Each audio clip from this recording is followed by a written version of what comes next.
Bon début de soirée. Les élections municipales de novembre approchent à grands pas. La période de mise en candidature est maintenant terminée depuis 16h30 cet après-midi. Emmanuel, on a désormais le portrait des luttes qui sont à surveiller en Gaspésie. Oui, exactement. Les listes de candidats sont maintenant connues. La campagne électorale peut donc commencer. On surveillera de près là, des luttes, notamment à Chandler, Bonaventure et Percé. Tout d'abord, à Chandler, on se rappelle que la mairesse Louisette Landlois a annoncé récemment qu'elle quittait la vie politique après 12 ans à ce poste. 3 personnes se sont portées candidats pour tenter de lui succéder, là, le conseiller sortant Denis Pelchat, Marie-Claire Blais ainsi que Gilles Darèche. À Bonaventure, maintenant, le maire sortant, Roch Audette, qui briguera un 3e mandat, aura de la compétition. Le conseiller municipal Benoît Poirier essaiera de se faire élire comme maire. Une lutte à 2 est aussi à prévoir là, du côté de Percé entre la mairesse sortante Cathy Poirier et le candidat là, Olivier Lafontaine. Emmanuel, des maires sont élus par acclamation là, dans certaines municipalités.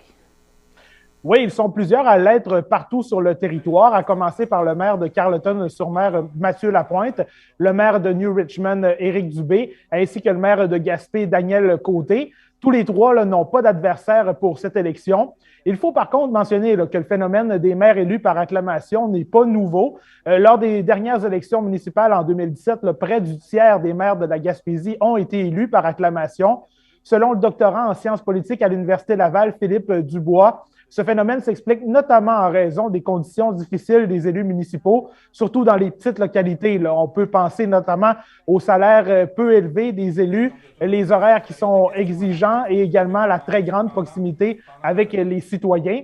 Sans oublier là, les réseaux sociaux également qui découragent parfois certaines personnes à se présenter. On écoute Philippe Les gens sont Dubois. quand même intéressés par la chose municipale et sont prêts à aller voter s'il y a des élections. Donc ça, c'est la bonne nouvelle. Par contre, oui, il faut s'inquiéter en ce sens où ça prend des gens qui sont prêts à assumer des charges d'élus. Et tant et aussi longtemps qu'on va dévaloriser ces charges-là ou qu'on ne mettra pas les moyens, que ce soit symboliques ou financiers, pour valoriser ces mandats-là, bien évidemment, les gens seront moins intéressés.